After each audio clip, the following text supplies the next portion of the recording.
Hello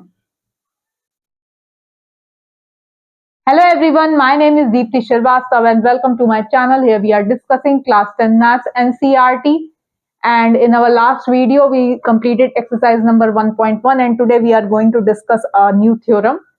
So before we proceed further, अगर अभी तक आपने मेरे चैनल को लाइक शेयर सब्सक्राइब नहीं किया है तो प्लीज उसको जरूर सब्सक्राइब करिए।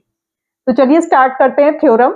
थ्योरम की जो स्टेटमेंट है, इस थ्योरम की स्टेटमेंट है कि let P be a prime number. P जो है कोई प्राइम नंबर है, अगर पी जो है वो ए स्क्वायर को डिवाइड करता है, P divides A square, then P divides A also where A is some positive, एक पॉजिटिव इंटीजर है।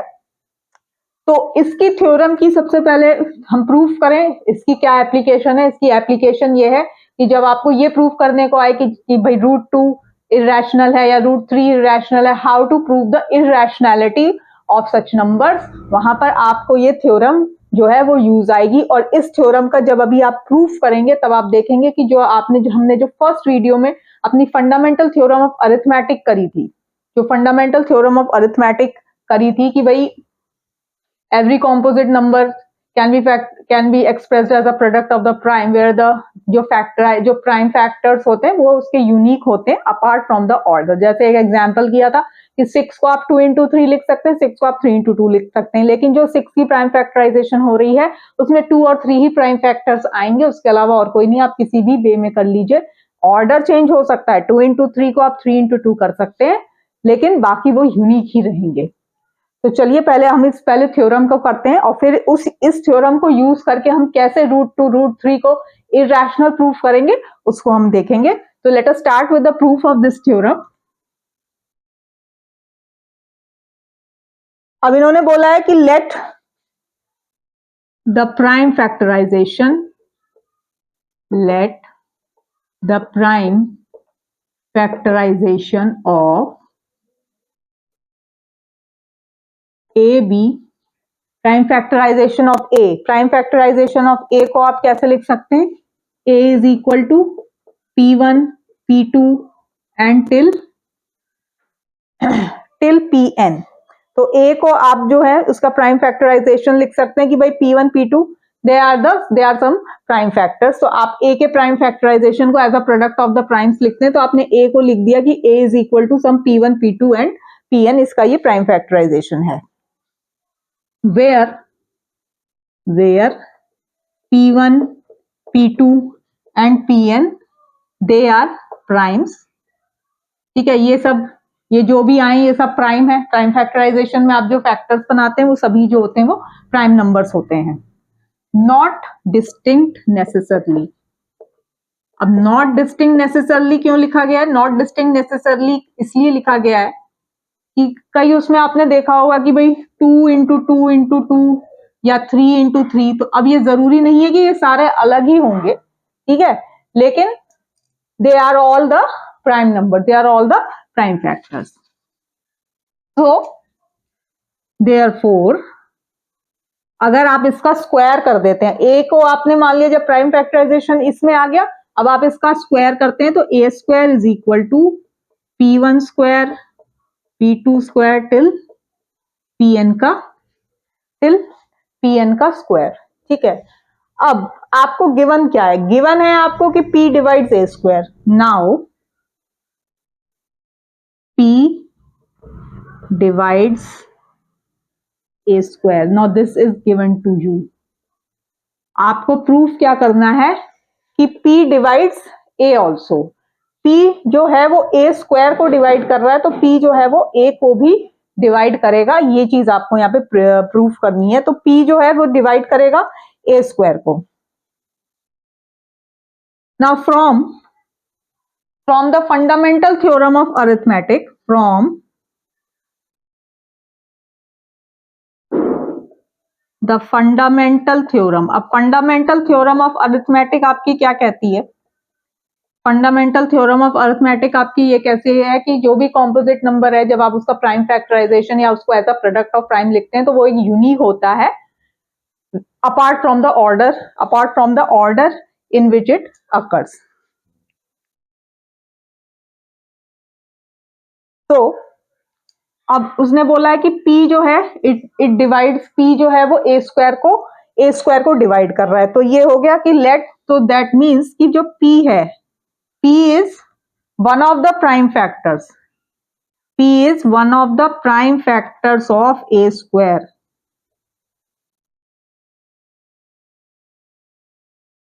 भाई p जो है वो a स्क्वायर को कंप्लीटली, p जो है वो कंप्लीटली a स्क्वायर को डिवाइड कर रहा है। तो इसका मतलब क्या है कि p जो है एक प्राइम फैक्टर है a स्क्वायर का।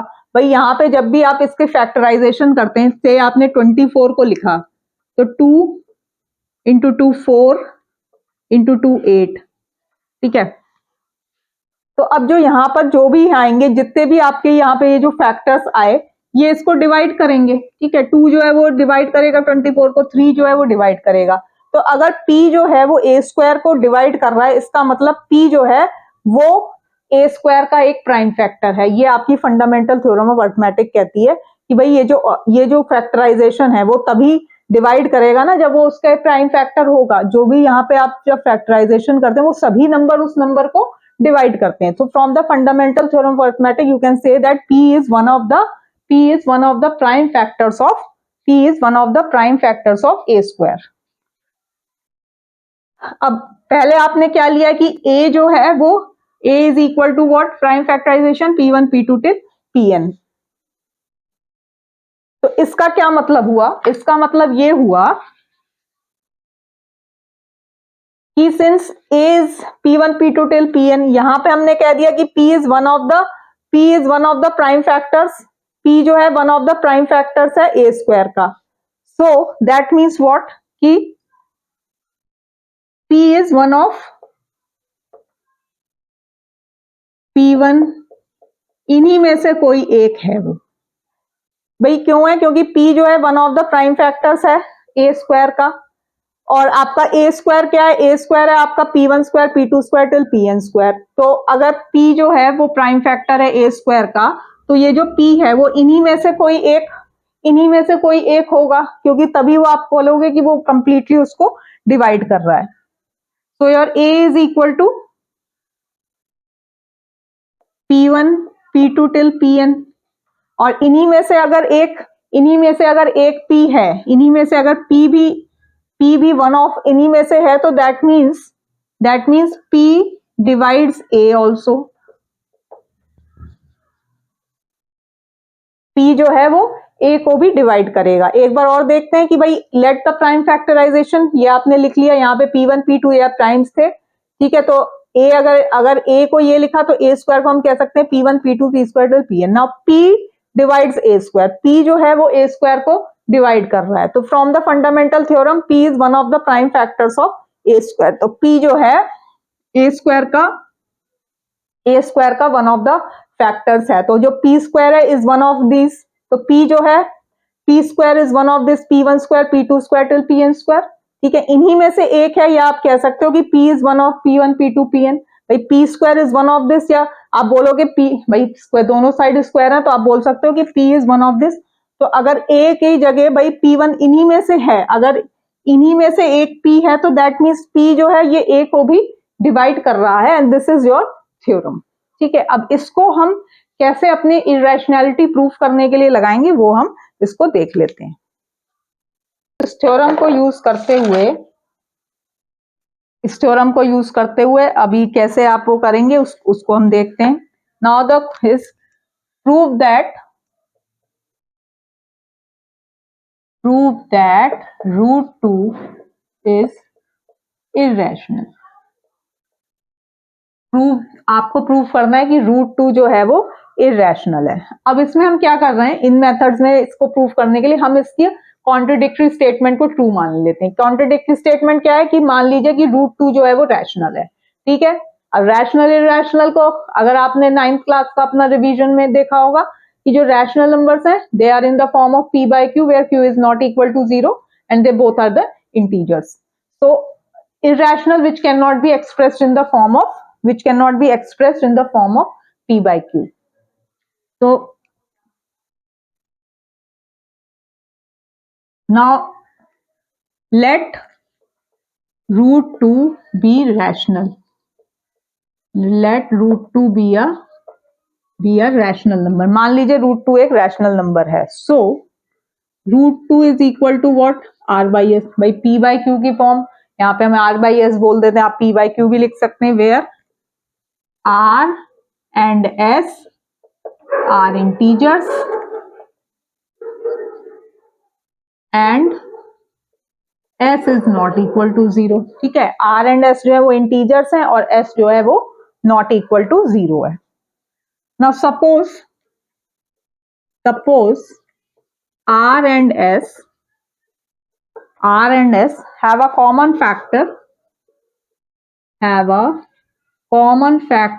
other than 1। भाई मान लेते हैं कि R और S का 1 के अलावा भी कोई कॉमन फैक्टर है जिससे कि वो दोनों ही डिवाइड हो रहे हैं, मान लेते हैं। Then we divide by the common factor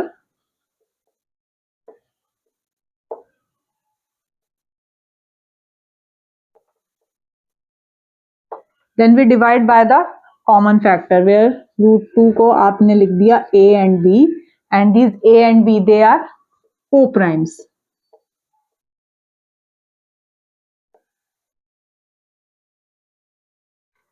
So now you have supposed that R and S they have a common factor other than 1। आपने मान लिया कि ये जो R by S लिखे हैं इनका एक कॉमन 1 के अलावा भी एक common factor R and S का एक कॉमन फैक्टर है। तो हमने क्या किया, हमने we divide by the common factor to get root 2 is the A by B। Now what are co-primes? Co-primes are those which have only 1 as a common factor,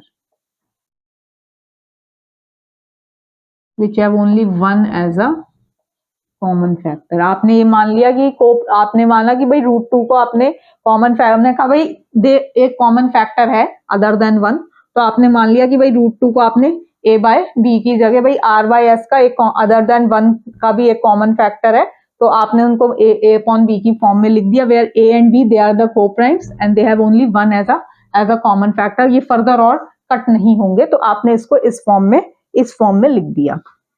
अब आपने इसको लिखा b root 2 is equal to a और a square is equal to 2b square.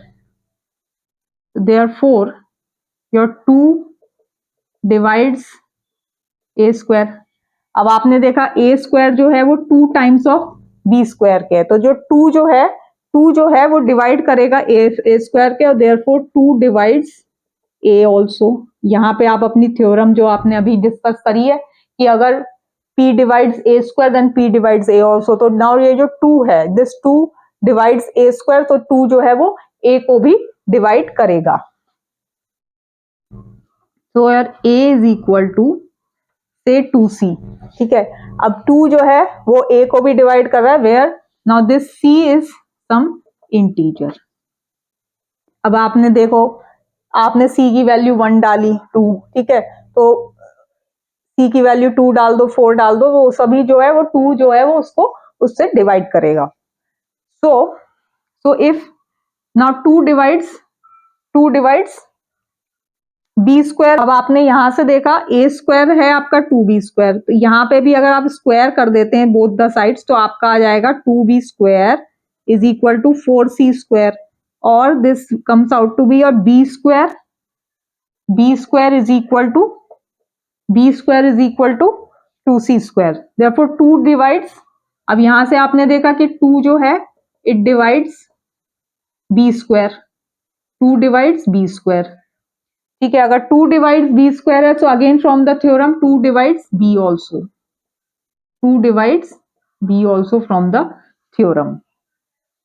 तो अब आपने यहाँ पे क्या देखा कि 2 जो है वो a को भी डिवाइड कर रहा है, 2 जो है वो b को भी डिवाइड कर रहा है। आपने क्या एजम्पशन करी थी कि a और b जो है वो कॉमन को-प्राइम्स हैं जिनमें कि सिर्फ 1 जो है वो कॉमन फैक्टर है, लेकिन आपने यहाँ पर अभी क्या प्रूफ कर दिया कि 2 जो है वो a को डिवाइड कर रहा है, 2 जो है वो b को भी डिवाइड कर रहा है। इसका मतलब क्या है कि 2 भी एक one of the common factor है जो और a b को, तो this contradicts your assumption that root 2 is a rational number. ठीक है, यहाँ पे आप लिख देंगे कि भाई 2 जो है वो a को भी डिवाइड कर रहा है, 2 जो है वो b को भी डिवाइड कर रहा है। हमने एजम्पशन में क्या लिखा था कि a और b जो है वो कोप्राइम्स है। अब कोप्राइम्स क्या होते हैं? जिनमें कि 1 ऐसा कॉमन, 1 ही होता है एक कॉमन फैक्टर। यहाँ पे क्या हो रहा है भाई, 2 भी एक आ रहा है, क्योंकि 2 जो है वो a को भी डिवाइड कर रहा है, 2 जो है वो b को भी डिवाइड कर रहा है। So that means they are not coprimes. अब ये यहाँ ये कोप्राइम्स कहां से आए? क्योंकि आपने ये अज्यूम किया था कि जो √2 है वो एक रैशनल नंबर है, hence assumption is wrong, your assumption is wrong, or your √2 is irrational। ठीक है, यहां पे आपने प्रूव कर दिया √2 जो है वो इरेशनल है। चलिए अब इसी तरह से हम √3 का करते हैं, है to prove that √3 is irrational, yes r by s where r and s are integers and s is not equal to 0। ठीक है, r and s जो है वो इंटीजर्स है and s is not equal to 0। now suppose r and s have a common factor other than 1। r and s का common factor है other than 1, then we divide by the common factor, जैसे हमने last में किया है। then we divide by the common factor to get, मान लो भाई 1 के अलावा भी उसका एक कॉमन फैक्टर है, तो आपने क्या किया, कॉमन फैक्टर से उसको डिवाइड कर दिया। भाई कॉमन फैक्टर से उसको डिवाइड कर दिया तो आपके पास आ गया a बाई बी की फॉर्म में। अब जो हमने डिवाइड कर दिया तो आप लिख दोगे कि a and b are coprimes. Coprimes क्या होते हैं? Which have only one as a common factor. ठीक है, अब क्या किया हमने, b√3 is equal to a और your a square is equal to 3 times of a square is equal to 3 times of b square.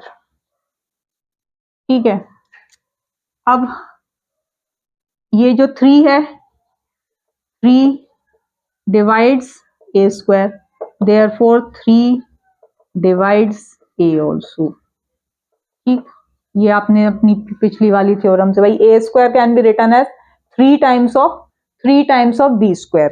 ठीक है, वेयर a एंड b जो है वो आपके कोप्राइम्स हैं।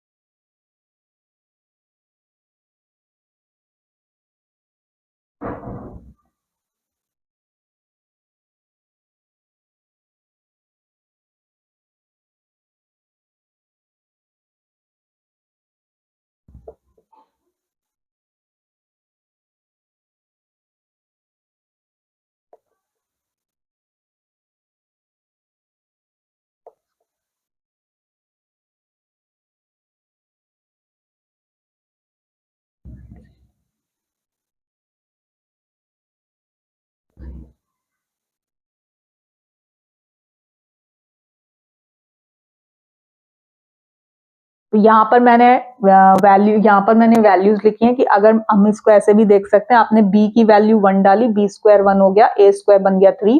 Now this 3 divides a square, 3 divides 3। Again b की value 2 डाली, b square को 4 किया, a स्क्वायर आ गया 12। अगेन 3 डिवाइड्स a स्क्वायर, तो 3 डिवाइड्स 12। b की वैल्यू 3 डाली, b स्क्वायर को 9 किया, a स्क्वायर आ गया आपका 27। Again 3 divides 27। So this way also you can understand like this. ठीक है, ये फॉर द अंडरस्टैंडिंग था। तो जैसे 3 डिवाइड्स a स्क्वायर है, वैसे ही 3 डिवाइड्स a ऑल्सो। ठीक, so you can write a is equal to 3 times of c। ठीक है, आप a को लिख सकते हो 3 times of c, where c is a positive integer. c को आप लिख दो positive, c is some positive integer. ठीक है, अब हमने क्या करना है, a स्क्वायर को लिख देना है 9c स्क्वायर, और यहाँ पे a स्क्वायर क्या था, 3b स्क्वायर। तो 3b square is equal to 9c square. Now this cut, तो b square is equal to 3c square. Now this 3 3 divides b square, तो 3 डिवाइड्स b ऑल्सो। ठीक है, फ्रॉम द थ्योरम जो हमने अभी डिस्कस करी थी कि 3 जो अगर 3 जो है b स्क्वायर को डिवाइड कर रहा है तो 3 जो है वो b को भी डिवाइड करेगा। लेकिन अब again there is a contradiction. हमने क्या माना था कि a एंड b जो है वो को प्राइम्स है, इनका कॉमन फैक्टर जो है वो सिर्फ 1 है। लेकिन यहाँ पर क्या हो रहा है कि इनका कॉमन फैक्टर 3 भी आ रहा है। भाई 3 जो है वो a को भी डिवाइड कर रहा है, 3 जो है वो b को भी डिवाइड कर रहा है, तो 3 is also one of the common factor of a by b which contradicts. Now contradiction आ गई यहाँ पे, इसको आप पूरी स्टेटमेंट में लिखा जाएगा। in there is a contradiction because we have assumed that they have only one as a one, या a and b coprime थे तो मतलब उनका सिर्फ एक ही one as a common fact, लेकिन ऐसा नहीं हुआ है, तो hence assumption is wrong, assumption is wrong और your root 3 is irrational। तो इस टाइप से आप क्वेश्चन को प्रूफ कर सकते हैं। चलिए एक दो एग्जाम्पल्स और करते हैं और उसके बाद हम अपना वीडियो एंड करेंगे। नाउ द एग्जाम्पल इज कि 5 माइनस रूट 3, आपको जो प्रूफ करने को बोला गया उन्होंने बोला है कि show that 5 minus root 3 is irrational. ठीक है, 5 माइनस रूट 3 को आपको इरेशनल प्रूफ करना है। Let 5 minus root 3 be a rational number. तो अगर 5 माइनस रूट 3 रैशनल है तो 5 minus root 3 can be written as in the form of r by s, where your r and s are integers। ठीक है, और आपने ये भी लिख देना है वही स्टेटमेंट कि suppose r and s have a common factor other than 1, जैसा आपने अभी तक किया है, other than 1 you divide by common factor, we divide r and s by common factor। ठीक है, ये कॉमन फैक्टर था, उससे डिवाइड कर दिया, अब उसके बाद वो फर्दर डिवाइड नहीं हो सकते तो वो को प्राइम हो जाएंगे। तो it becomes your 5 minus root 3 is equal to a by b, where your a b are the coprimes. ठीक है, a एंड b जो है वो को प्राइम्स हैं। अब आप इसको इधर ले आइए, 5 minus a by b is equal to root 3 और your 5b minus a upon b is equal to root 3। अब आप देखो b a b they are coprimes. अब को प्राइम्स भी जो हैं, भाई को प्राइम्स हैं बट वो हैं तो आपके इंटीजर्स ही। ठीक है, वो भी आपके हैं तो इंटीजर्स ही, तो आपका जो 5b minus a upon b है ये भी पूरा क्या बन जाएगा, ये पूरा आपका रैशनल नंबर बन जाएगा। ठीक है, ये आपका क्या बन जाएगा, ये आपका रैशनल नंबर बन जाएगा यहाँ पर। So which proves that root 3 is also rational, root 3 is also rational, but we know that root 3 जो है वो irrational है। आपने irrationality अभी प्रूव करी रूट 3 की, so hence you can say that this assumption is wrong that 5 minus root 3 is a rational number, it is a irrational number। So this is how you prove the irrationality of the numbers। Now we moving toward one more example, जिसके बाद हम अपने next video में अपनी next exercise जो है exercise 1.2 को discuss करेंगे। इसी टाइप का क्वेश्चन है 3 रूट 2। नाउ लेट, इसको आपको प्रूफ करना है कि ये इरेशनल है, आप असम्पशन करके करेंगे। Let 3 root 2 be a rational number. ठीक है, 3 रूट 2 को आपने लिख दिया r by s, where r and s are integers and s is your not equal to 0। suppose again वही आएगा कि r and s have a common factor other than 1। ठीक है, other than 1 इनका एक कॉमन फैक्टर है, तो आपने उसको a अपॉन b की फॉर्म में लिख देना है। 3 root 2 is equal to a upon b, where your a and b they are co-primes, you know the co-primes which have only 1 as the common factor। तो आपको इसको लिख देंगे √2 इज इक्वल टू a/3b। अब देखो ये भी इंटीजर, ये भी इंटीजर और ये भी इंटीजर ही है, ठीक है। तो अब ये वाला जो पूरा है ये आपका रैशनल है, तो अगर इधर रैशनल है और इक्वलिटी का साइन है तो इसका मतलब ये भी रैशनल होगा। बट वी नो कि जो √2 है इज इरेशनल, ठीक है। Hence your 3√2 is also irrational. This is how you prove the irrationality of the numbers. थोड़ा सा theoretical है, but once you understand कि भाई हर उसमें ऐसे ही प्रूव करना पड़ेगा, ठीक है। कि भाई R and S मान लिया, फिर उसके बाद आपने मान लिया suppose R and S they have a common factor other than 1, then we divide it. आपने R और S दोनों को कॉमन फैक्टर से डिवाइड कर दिया, एक ही कॉमन फैक्टर है 1 के अलावा, हमने यही माना था, हमने उससे डिवाइड कर दिया, उससे डिवाइड कर दिया तो अब A and B आ गए। अब A and B वो ऐसे नंबर आए अब जिसमें 1 के अलावा और कोई, सो दे आर द को प्राइम्स। को प्राइम्स भी हैं, 2 है, 3 है, 4 है, 5 है, दे आर और इंटीजर्स। तो ये पूरा एक इंटीजर वाला p/q की फॉर्म आ गई आपकी रैशनल नंबर वाली। तो इधर अगर रैशनल है, इक्वालिटी का साइन है, तो इधर भी रैशनल ही होगा, लेकिन ऐसा नहीं है। वी नो दैट √2 जो है वो एक इरेशनल नंबर है, hence our assumption was wrong that 3√2 is a rational number, hence it is proved that 3√2 is an irrational number. So this is how you prove the irrationality of the numbers. तो hope आपको मेरी video अच्छी लगी होगी। अगर अच्छी लगे तो प्लीज जल्दी से लाइक, शेयर, सब्सक्राइब जरूर करिएगा। Thank you so much.